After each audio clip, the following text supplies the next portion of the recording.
a relatively short agenda today with just one significant action item, and that's to approve proposed amendments to the student loan debt relief tax credit program. So we'll get to that shortly.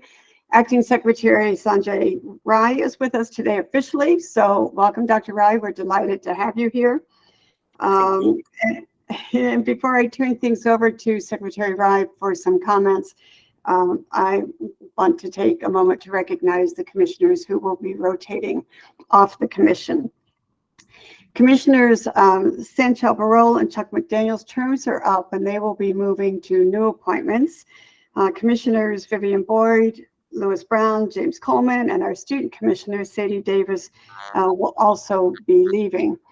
All of you have provided great service to MHEC and to the state of Maryland, and I have relied tremendously on your thoughtful consideration of the issues before us.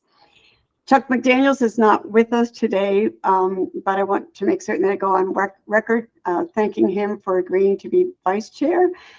He made me promise that I would rarely ask him to step in as chair, and I think I honored that. I think he only had to do that a couple of times, and he also graciously stepped up to be the first chair of the DEI committee. With James and Vivian, I think I'm right that you are the two longest serving members on the commission. James, you the longest. You beat Vivian by just a few years. Very grateful, Jim, to you for chairing the Outreach Grants and Financial Assistance Committee, and Vivian, to you for chairing the Education Policy Committee. And Sanchel, I appreciate your commitment amid what I know has been a very busy professional career and commitment for you, and appreciate your contributions to education policy also. And Sadie, who could not be with us today, took her role and responsibilities as student commissioner very seriously, and I think I'm safe in saying that we all benefited from the perspective that she brought to the table.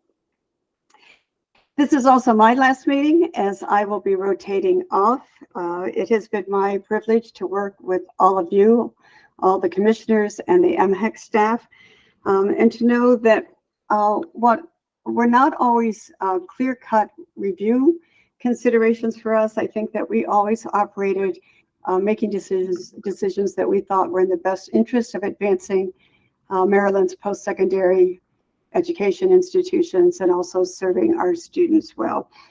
So I thank all of you for that, those of you who are rotating off, as well as those of you who will be staying on, and wish each of you the best.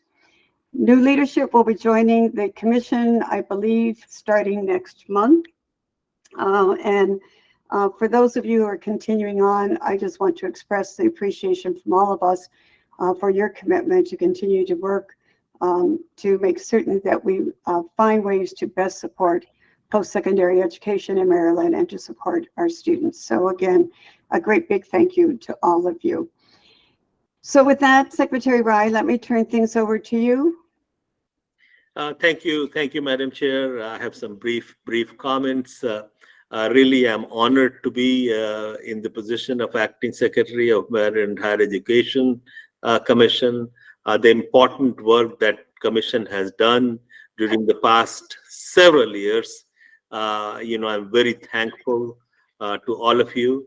I especially want to take a few minutes to acknowledge and sincerely thank 7 of our Commission members, including our chair, vice chair, for their countless contributions to our higher education community. Your work has made higher education in Maryland better. While this will be your last meeting, your ongoing input, guidance, recommendations, advocacy, encouragement, advisement, and good judgment will be remembered for creating positive change and will continue to be part of our higher education policies, procedures, and programs as we move forward. I offer my sincerest thanks and ongoing gratitude to certainly our Commission Chair, Dr. Mary Pat Surkamp, our Vice Chair, Charles McDaniel Jr., Commissioner Dr. Vivian Boyd, Commissioner Sanchel Barowell, Burrell, Student Commissioner Sadie Davis, Commissioner James Coleman, you are here, I see you, and Commissioner Dr. Brown. We have a citation that's here. I'm not going to read it completely, but essentially, with this certificate of appreciation for your service and commitment to higher education in Maryland. Thank you again. I look forward to seeing you in other spaces, and will continue to do good work on behalf of students and residents in Maryland, and will continue to keep you posted and updated. Thank you very much. Thank you, Dr. Rai. Appreciate the recognition. Are there any other comments that you wish to make at this time? No, thank you, Madam Chair. Okay, thank you. There are no public comments today, and so our first order of business is to approve the minutes from April 26, 2023, and also the minutes for the closed session on that same date. Commissioner Howell, thank you for moving that motion. Could I have a second, please? Yes, move the approval of the minutes as written. Thank you so much. And Commissioner Coleman, thank you for the second. All in favor of approving the minutes, please say aye or raise your hand. Aye. Thank you. The minutes are approved. And we have minutes from our most recent meetings that we had in June will be handled at the next time that the commission meets. So let me move to committee updates. I'm guessing we may not have a lot in this regard, but Commissioner Boyd, if I could begin with you on education policy, is there a report? Yes, the Education Policy Committee met recently with Dr. Dahl, and Commissioner Serrano was a part of it. It was kind of an unusual policy meeting, very effective. We had an opportunity to look at some areas in which the commission has struggled over time.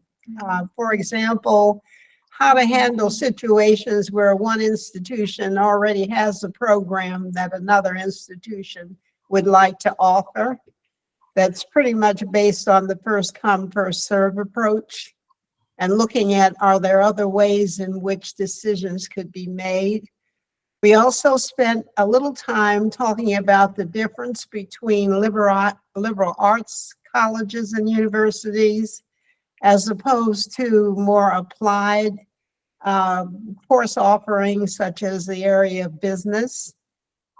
Thought a little bit in terms of the first come, first serve approach that models like you see at Georgia Tech and Morehouse would be worth the commission looking at and seeing if there are ways in which that approach could be used to move away from the way we typically try to arbitrate and come to a conclusion about requests for program duplication.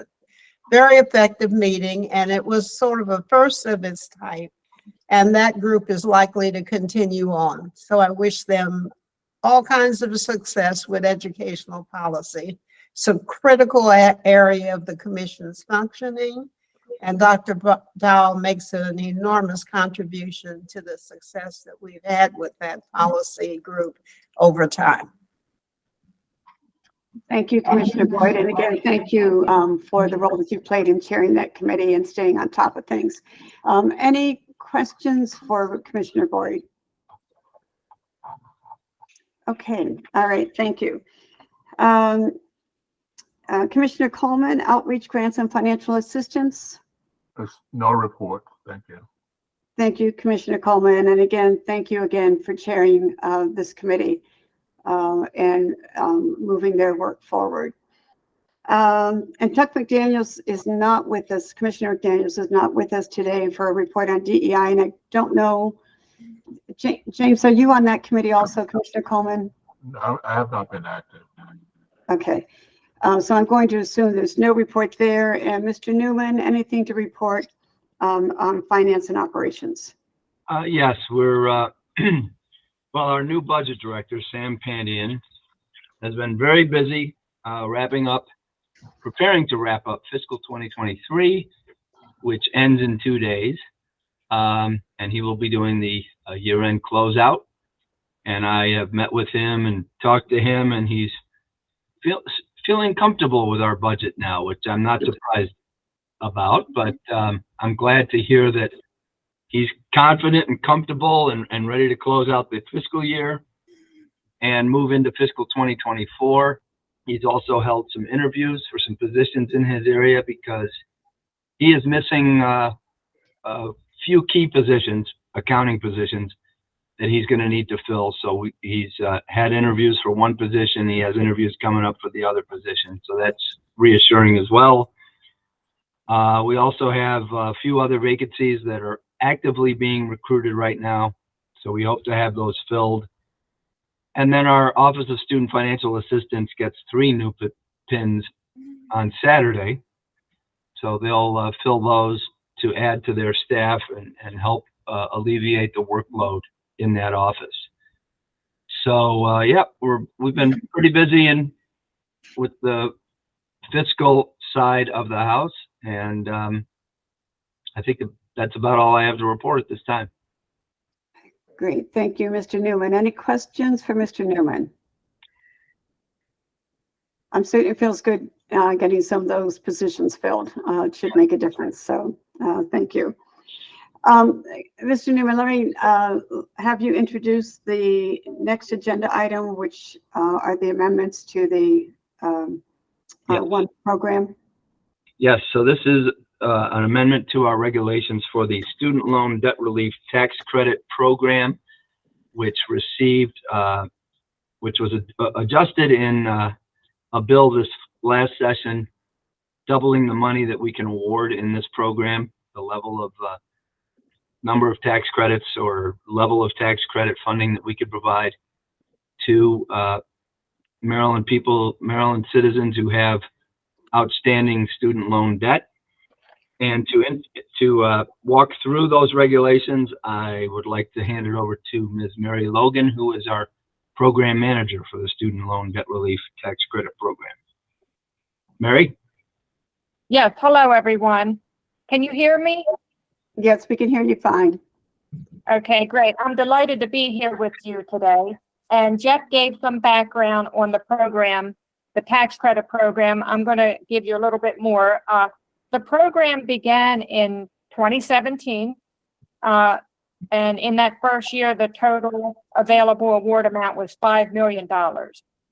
In 2018, the total available amount increased to $9 million. Since year 2018, the average number of award recipients has been about 9,100 recipients per year. Since 2018, the average award amount per person has been about $976. The 2023 tax year application process opens in a few days on July 1st. During the 2023 session, the legislature passed amendments to the statute governing the program, enacted as Chapter 738 of the 2023 Acts of Maryland, House Bill 680. This legislation will be in effect as of July 1st, 2023, and it does the following. And I'll be repeating a little bit of what Jeff said. It doubles the available funds from the program, for the program, from $9 million to $18 million. It adds new priority eligibility categories for state employees and individuals who graduated from institutions of higher education where at least 40% of the attendees are eligible to receive federal Pell Grant.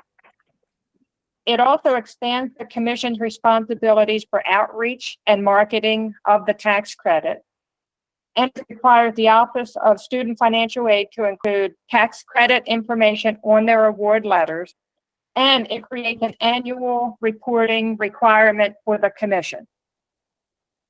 It is recommended that the Commission approves for publication in the Maryland Register the enclosed amendments for the Student Loan Debt Relief Tax Credit Regulation, and authorizes its Assistant Attorney General to make non-substantive edits to the proposed regulation to conform to the stylistic and formatting requirements of AELR and BSD. And that's it. Any questions?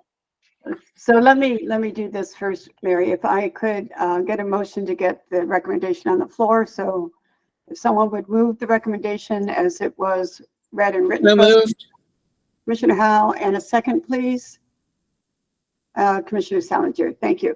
All right, are there any questions or comments?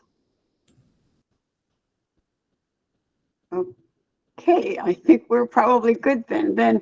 Now this ultimately comes back to the commission again. This is the first step. So all in favor of this recommendation to move these amendments forward for to the various locations where it has to go, please say aye or raise your hand. Aye. Anyone? Thank you. Is anyone opposed or abstaining? Okay, the recommendation carries. So that can move forward. That is it for our agenda today, unless anybody has any other business to raise. Then I would entertain a motion to adjourn. Commissioner Howell? Boyd, I so Commissioner move. Boyd, I have lots of seconds. So we are adjourned. Goodbye, everyone. Best of luck to all of you. Thank you, Thank everybody. you. Goodbye. Good luck. Thank you. Thank you so much.